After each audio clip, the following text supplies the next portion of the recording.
2 bulan berlalu. Kehidupan Trisno mulai berubah. Pundi-pundi uang pun mengalir deras ke tangannya. Dari semula hidup pas-pasan, kini ia bergelimang harta. Suatu sore,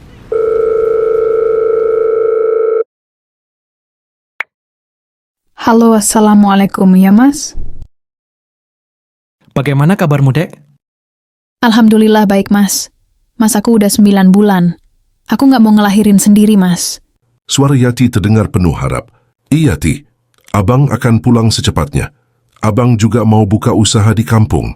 Dan ada kejutan buat kamu. Wah, kejutan apa itu, Bang?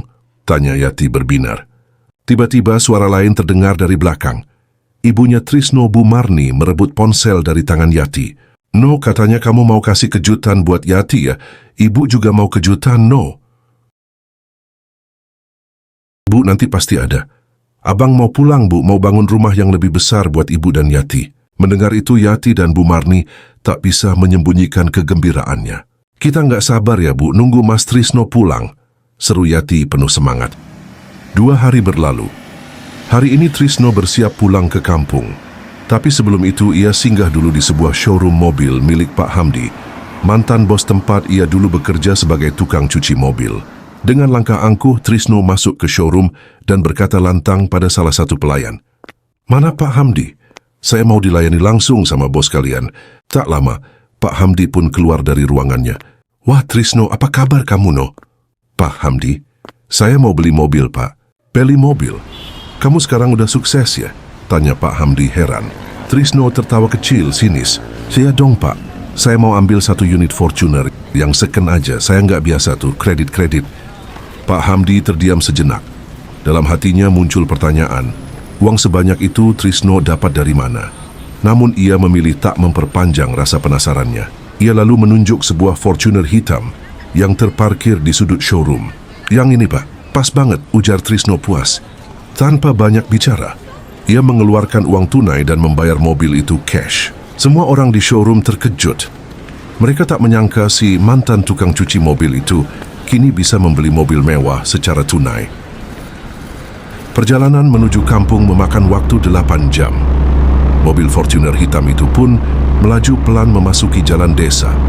Warga yang melihat tak bisa menyembunyikan keterkejutannya. Trisno membuka jendela mobil. Dari balik kaca tampak ia menyetir sendiri, mengenakan kemeja mahal dan kacamata hitam. Senyum sombong tersungging di wajahnya. Pak Agung, ketua RW, memperhatikan dari kejauhan. Itu Trisno, gumamnya tak percaya. Mobil akhirnya berhenti di depan rumah reot yang sudah miring. Rumah Bu Marni dan Yati. Assalamualaikum. Suara Trisno terdengar lantang. Yati langsung keluar rumah. Matanya terbelalak melihat perubahan drastis suaminya. Pergi seperti gembel, pulang seperti pejabat. Bu Marni ikut menyambut sambil membawa segelas teh dan sepiring goreng pisang. Wah, anak ibu pulang. Ini mobil siapa, no? Mobil aku dong, Bu, jawab Trisno bangga.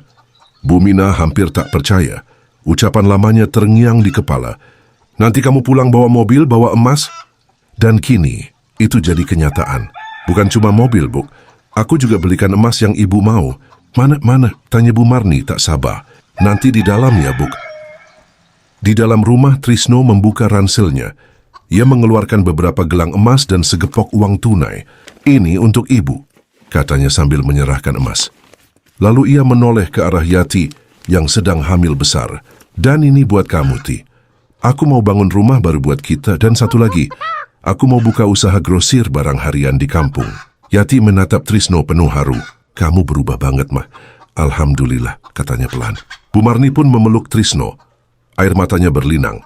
Anaknya yang dulu pergi tanpa apa-apa, kini kembali membawa kemewahan seperti yang ia mau. Namun di balik senyum Trisno yang bangga, ada rahasia besar yang belum ia ceritakan. Rahasia dari mana semua harta ini berasal. Apa yang sebenarnya terjadi? Akankah kebahagiaan ini bertahan lama? Atau justru ada bayaran besar yang menanti?